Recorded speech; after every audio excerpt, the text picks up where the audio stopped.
கவிதை நூலோடு கோல புத்தகம் உனக்காய் சேமிக்கிறேன். இது என்ன பாட்டுன்னு தெரிஞ்சால் கமெண்ட் பண்ணுங்கள். மினி விலாகோட கண்டினியூவேஷன் தான் இது.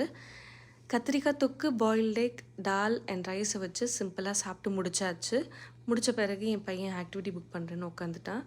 நான் துணி மடிக்கிற வேலைன்ட்டுன்னு சொல்லி உத்தமன் வில்லன் படம் பார்த்துட்டே துணியை மடிச்சுட்டு பாத்திரம் தேய்ச்சிட்டு டிஷ்வாஷர்லேயும் லோட் பண்ணிவிட்டு கிளம்பிட்டோம். அப்போ தான் என் ஹஸ்பண்ட்க்கு ஆஃபீஸ்லேருந்து கால் வந்துச்சு இஷ்யூன்னு சொல்லிட்டு. ஸோ என் பையனும் நானும் லேக்கை சுற்றி ஒரு 2 நடை நடந்துச்சு. போன கடை தான் காஸ்கோ. இங்கே எல்லாமே பல்காக கிடைக்கும். இந்தியன் க்ராசரின்னு சொல்லி பார்த்திங்கன்னா ரைஸ் கிடைக்கும் இங்கே மெயினாக. சோனா மசூரி அப்படி இல்லைன்னா பாஸ்மதி ரைஸ் ஏதாச்சும் எடுத்துக்கலாம். நான் எடுக்கிறது எப்போவுமே பாஸ்மதி ரைஸ் தான். இங்கேருந்து தக்காளி, கொஞ்சம் ஃப்ரூட்ஸ், பன்னீர், தண்ணி எல்லாம் வாங்கிட்டு அடுத்த கடைக்கு கிளம்பிட்டோம். போன கடை இந்தியன் க்ராசரி ஸ்டோர் டாசா மார்ட். இங்கே என்னென்ன க்ராசரிஸ் கிடைக்குமோ அதெல்லாம் எடுத்தாச்சு. எல்லா க்ராசரிஸும் கிடைக்கும், வெஜிடபிள்ஸும் கிடைக்கும். ஸோ இருந்த வெஜிடபிள்ஸ் எல்லாம் எடுத்துகிட்டு ஃப்ரோசன்லேயும் பார்த்திங்கன்னா ட்ரம் ஸ்டிக், க்ரீன் பீஸ் இதெல்லாம் கிடைக்கும்.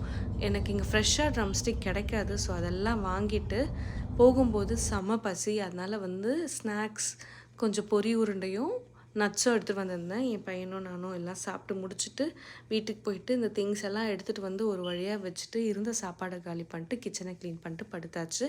இந்த மாதிரி நிறைய விலாக்ஸ்க்கு சேனல் சப்ஸ்கிரைப் பண்ணுங்கள்.